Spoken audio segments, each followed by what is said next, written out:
Games on Australia's Gold Coast. That's well underway already. It's been a packed old schedule. Our sports correspondent Chris Mitchell is there for us, picking out the highlights. Chris?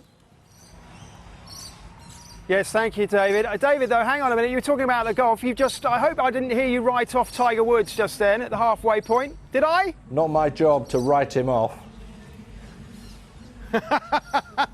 Just so I thought I misheard you. I must have misheard you. Yeah, Commonwealth Games. We've got one of the fiercest international rivalries taking place right now on the hockey field behind me. It is India versus Pakistan. India leading 2-0 at half-time.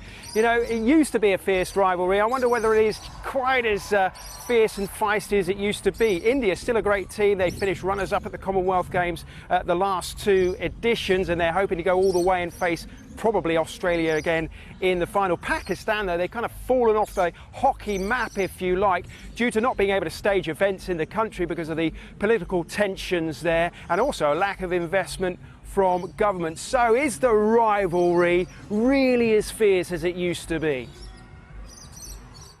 Oh, it's changed over the years, more so in the last 4 or 5 years. If you look back, then 2014 was the last time when India-Pakistan rivalry was really at its peak.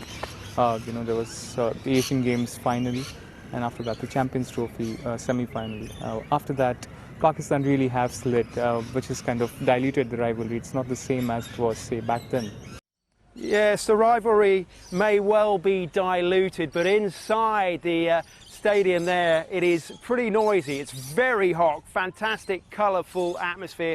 India on top. It's their first group game. Pakistan have had one already. They drew 1-1 with Wales.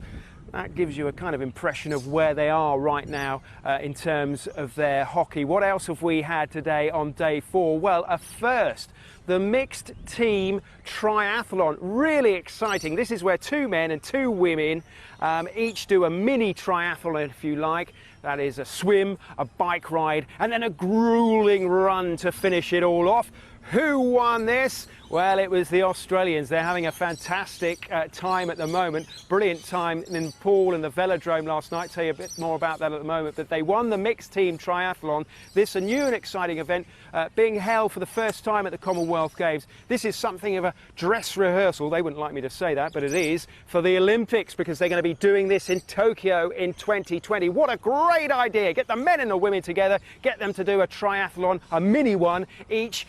And the first past the post wins. Right, what happened last night? We've got to look back on last night because it was sensational for the Australians, especially in the pool down at Southport. Wonderful venue, open air. It rained, it poured, everyone got wet, but the Australians didn't mind because they got 6 gold medals, the best of which was Kyle Chalmers. He won the gold in the 200 men freestyle, and he did it in some style. People were doubting him. He won a shot gold in Rio in the 100 metres. Wasn't expected to do so, somewhat of a flyer, but he went and backed that up, and he did it in style. The Australians in hot form in the pool, 6 goals for them there. What about Chad Leclerc, the South African pin-up, the hero in the pool? Well, he went in 3 finals last night. He was hoping to medal in each of them. He didn't. He just medalled in one, but it was a gold in the 50 metres butterfly, and that was good enough for him to put a smile on his face. I bet it was. OK, Chris, thank you very much indeed. The latest